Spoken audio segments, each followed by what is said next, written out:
Hi, this is Eddie Smith, and this is my qualifications. You will see that I sat the Sitting Guilds in 1970 and passed them.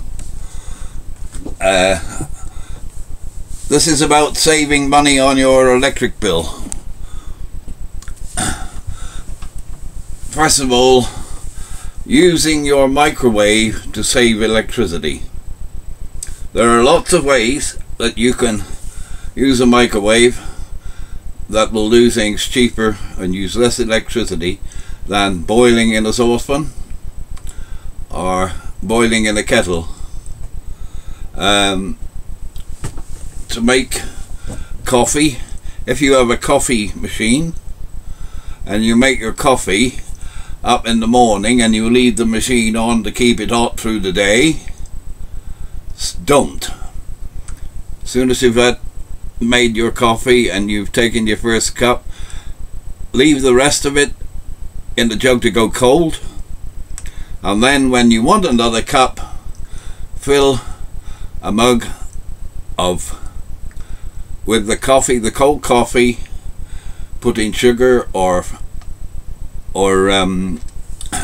sweetener, whatever you like. Put the teaspoon in, cover the top of the cold coffee with Coffee Mate, and put it in your microwave. Now, there's various times, but between 90 minutes and between between 1.5 minutes and 2 minutes. The first time you make it, simply watch it until it froths. You'll see it froth it, and it'll come out just like the frothy coffee that you get in a coffee shop, an espresso. This is because of the way microwaves agitate the water. It's rather clever in a very simple way. This will save you electric because it'll cost far less electricity than keeping it hot with the coffee making machine. The other thing is, if you're boiling potatoes for roasting, it's far cheaper to blanch them in a microwave than boiling them before roasting. This will take about 5 or 6 minutes in a microwave. Obviously it takes about half an hour boiling in boiling water, so you can do your own calculations, because a microwave uses less than a ring hob anyway. And that's that. Then I'm going to give you some other tips later on, but we're just starting off with these, but to see if you save some money. I reckon you will, because I have. You already know about things like replacing light bulbs. Do you realize that one of these fluorescent light bulbs that you can put in uses 1/10 of the electricity that a 100-watt bulb uses?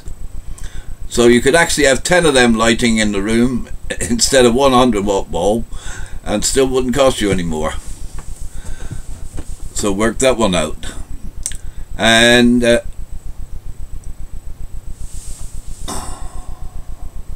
I've been using these light bulbs now for over 15 years.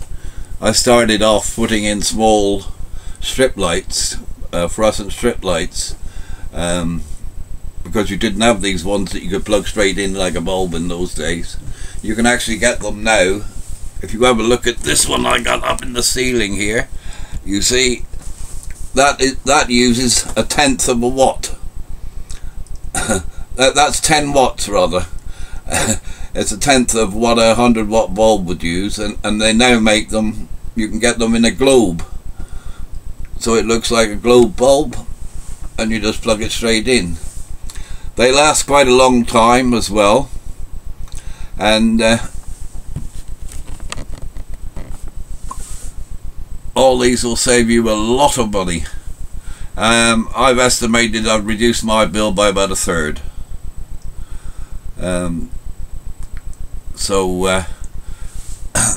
The other thing is electrical appliances. If you have a TV, a DVD or a video or set-top box, any of those things, use a 4-way extension and plug them all into the one socket so that you can just switch the whole lot off with one flick of one switch. Do this every night when you go to bed and put them back on in the morning. It's okay to stay on standby when you're using stuff. If you go out for a long time, if you're going away, always switch them off, because even when they're on standby they use a fair old bit of electricity. Some of the more modern equipments will have power saving on them.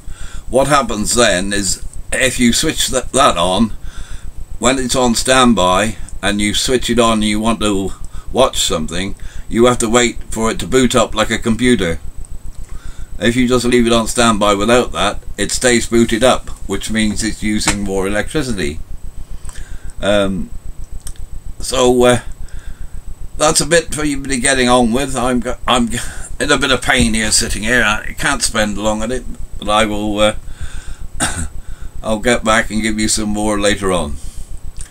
I wish you luck with all these ideas that I'll give you, and I think you may find some of them successful. I now have a website, elsofilms.co.uk, as well as being on YouTube. And you can contact me by messaging me or whatnot. I can even get me on Skype. Now, I'm always willing to help anybody that wants a bit of help. So I'm just trying to look intelligent, you see. I've spent most of my life sort of playing myself down, because if you talk down to people, they don't like you. I had a bit of a shock once. Was in the club watching Millionaire, and they were all going on the answers there. Oh, that's A, that's it, something like that. And I was just going, oh, C, A, etc., etc. And they kept looking when the answer to come up, kept looking at me and said, how the hell do you know all that? I said, I'm sorry, I didn't mean to do that. I'm one of those lucky people that can learn anything. As well as being 40 years a qualified electrical and TV engineer, AV engineer, I also am a qualified helmsman. I've even been on the helm of a super tanker. I'm also qualified as a milk recorder and bookkeeper. And but there you are, that's me going on a bit. So just to let you know that you're not being had, because when you do your coffee in a microwave, put the teaspoon in first before putting the coffee right on top, because it will take less time to heat up with the spoon in than it will without the spoon in. The spoon will not affect your microwave. The things that you got to watch out for in the microwave are cups and saucers with a gold edge.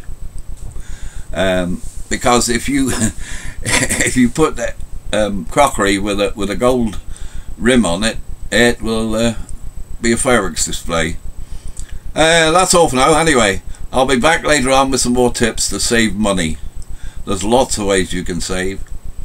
I'm on all the benefits I can get. I'm even on pension credit, and I have no trouble getting by. So I hope I can help some of the other people to get by as well. That's all. Bye.